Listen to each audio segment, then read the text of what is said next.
So, what is up, you guys? And it's me here, and welcome to another video. In today's video, we're going to be talking about my favorite team in the Seahawks, and why do I believe that this team is an underdog team for winning a Super Bowl. Now, do I think this is probably a team that I think should be considered in here? I think so. I mean, seriously, who actually says that this team is actually going to be good enough to even make it to the NFC divisional round?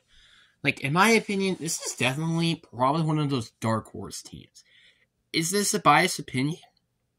Not really. And I have evidence into this reason why. And before I get into the video, make sure you like and subscribe on the video.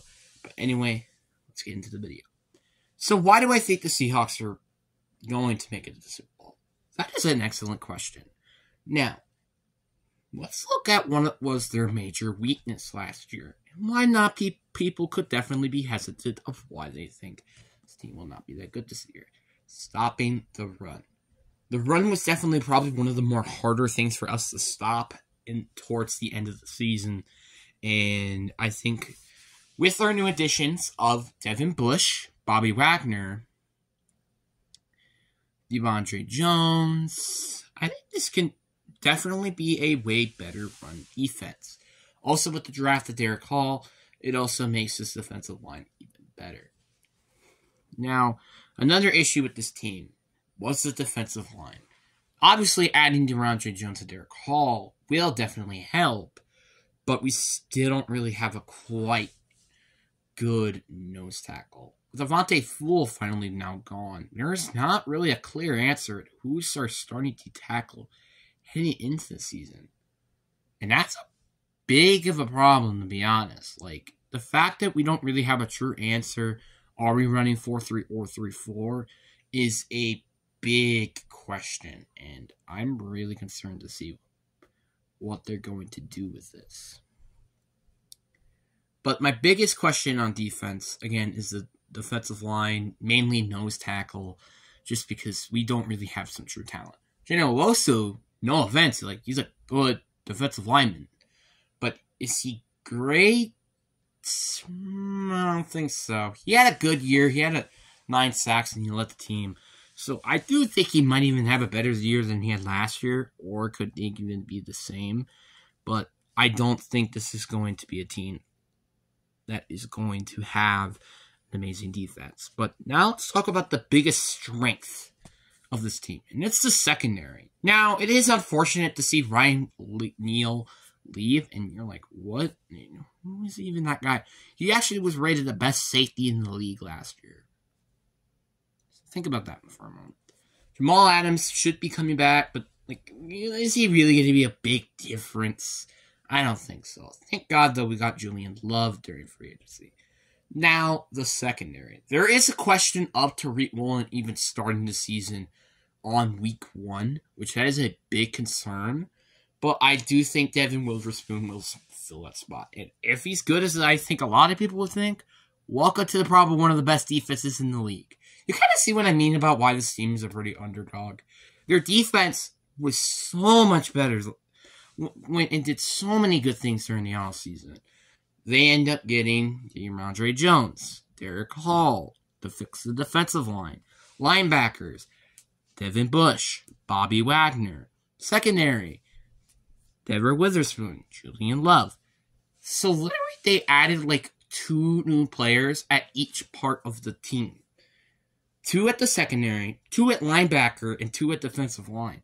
That is actually really, really good, because this was, not such a great defense, but it did have some talent, like Jordan Brooks, Quandre Diggs, Tariq Woolen, Geno Awosu, maybe Darrell Taylor, but you kind of get what I mean. It is good, but there were a lot of holes that's slowing the team down, and it wasn't really because of the offense, which now let's talk about the offense.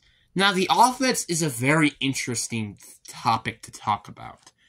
Now, it really all goes down if you think Geno Smith had a fluke season. If you think he had a fluke, you think this offense is going to suck. But you think this is a signs to come, but maybe worse down the line, we're going to be probably seeing a nice little offense right here.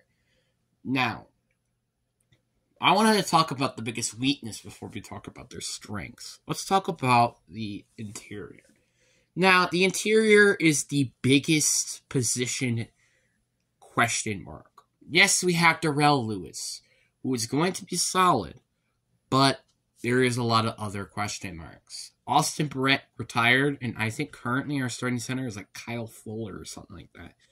Not a guy we really know, and that's a big problem. And our 4th round pick is supposed to maybe be a starter at right guard, which once again is a big issue. And this is why I hated drafting Zach Barherrick, which is a running back out of UCLA. Don't worry, I like the pick. Like, I understand, like, we needed to get a running back. We needed a backup running back to replace what Travis Homer was doing. But John Mitchell Schwartz was available when we were picking the spot, which, let me say something. He was the best center of this class. And that's a big, big issue with what I think we did into the draft. And that really kind of pissed me off, of the factor that we didn't decide to draft him with either our 20th overall pick, and maybe even potentially trade down, our early 2nd round pick, and in that pick as well. Which, I'm not going to lie, I wasn't a big fan of their 2nd round. I did like the position in Derek Hall. It's just that we could have potentially traded up to get Miles Murphy, who was a lot better. We could have also during the time get Isaiah Foskey, who I thought was a better player out of Notre Dame. Keon White was another one, but that's just my opinion. But again, there are a lot of big question marks, I think, with the defensive line still, even with DeMondre Jones now there, and Derek Hall, which those are both big question marks, in my opinion.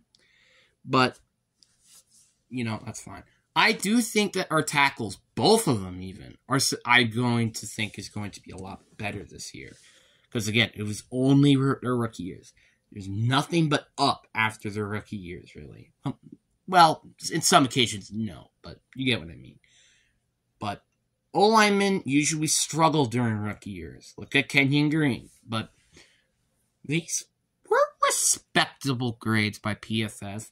We got 67.7 and also 75.6 for Charles Cross and Abraham Lucas, respectively, which were both drafted at the number 9th pick or the 75th pick.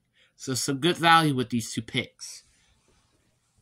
And potential cornerstones on the O-line, which is something that we never really have done before, which is very weird because this is considered a run-heavy offense.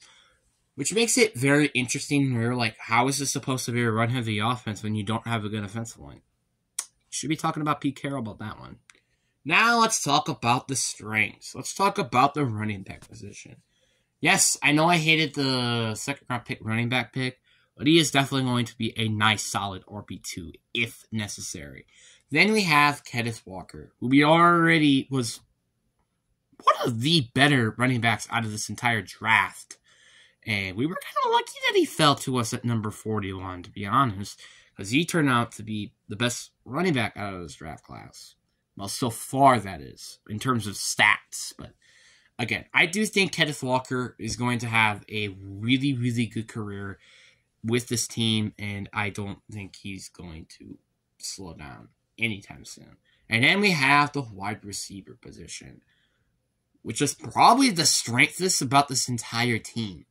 Let's talk about the new addition to this team, Jackson Smith-Njigba, who is expected to be a lot more earlier into the draft, potentially even into the top 10.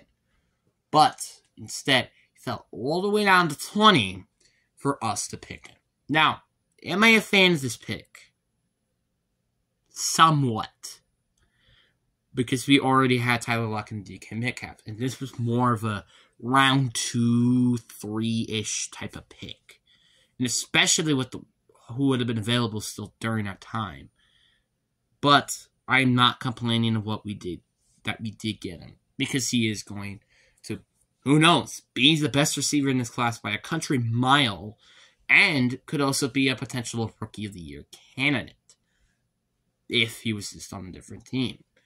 But I think Tyler Lockett and DK Metcalf will definitely make sure that this guy will become a very good development receiver. Tyler Lockett, he is getting very old, as I think a lot of people would probably know by now. Tyler Lockett is in his late 20s or early 30s, and we kind of need to get somewhat of a new replacement. I'm not saying he's going to suck in this year, but for the long term, we kind of needed one. DK Metcalf is really athletic as he is. He didn't have the best year last year. So I think this was a very necessary pick. And we already have Noah Fant, by the way. So this is going to be a beast firepower offense when we're more towards running the football, which is what I really like about this team. And now let's talk about the conference that they're in. There are very few teams that are actually going to be quite as good as the Seahawks. Let's talk about in their division. Now we have two contenders of potentially a top 5 pick, with the LA Rams and the Arizona Cardinals, which are projected to be the worst team this year. So that's actually pretty nice if I had to say for myself. And then we have the 49ers. You already know, I have them as Super Bowl favorites. So their division isn't tough, but the Niners are a very tough team to beat. And then you got the NFC North. Well, the NFC North, Packers could be a contender. Lions could be a contender. The Vikings could be a contender, but they're not teams that are probably going to be better than the Seahawks. Same thing with the NFC South.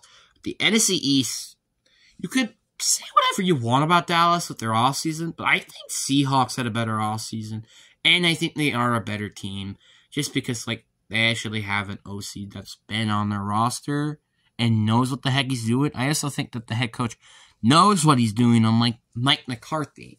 Eagles, yes, they're definitely maybe better than them. It's a maybe, because in our track record, we have beaten the Eagles. A lot. So, this team, you could say, is the third, fourth best team in the NFC. And that's not that terrible. So, that kind of means that they're 5th to 6th seed, sort of. 5th to 6th seed territory, which would be going to, so pretty much they would be going against in the playoffs, the Lions, the Vikings, the Packers, or in the NFC South, it would be the Panthers or the Saints. One of those 5 teams, or the Falcons. I'm not saying Bucks, but any of those teams could be potential teams that they're going to be going against in the playoffs.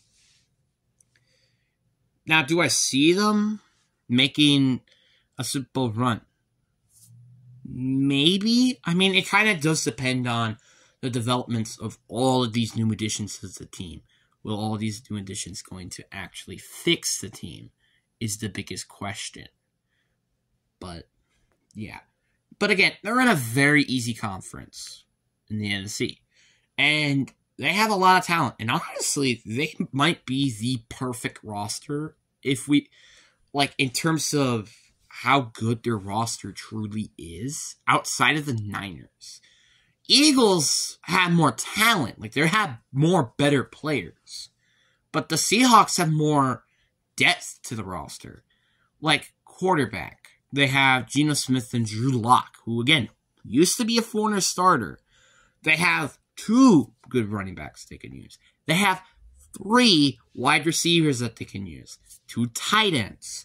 They got 3 solid offensive linemen, which the Eagles are significantly better than them at. I'm going to admit that. Their defensive line is still solid, at least. Their linebacker core honestly might be the best in the league. Not maybe besides the Bears. I think the Bears might be a little bit better. And, again, underrated. And then their secondary is also very good, too. And probably have the best corner group out of any team in the league. So, you kind of get what I mean. This is a very big stacked depth team. And I forgot about Mike Jackson Jr. He used to be a starter. Now he is heard to be in a fourth or rotation. That is going to be very useful. So, yeah, that's it. I wanted to just talk about my team and what could make them an underdog team. But anyway, peace.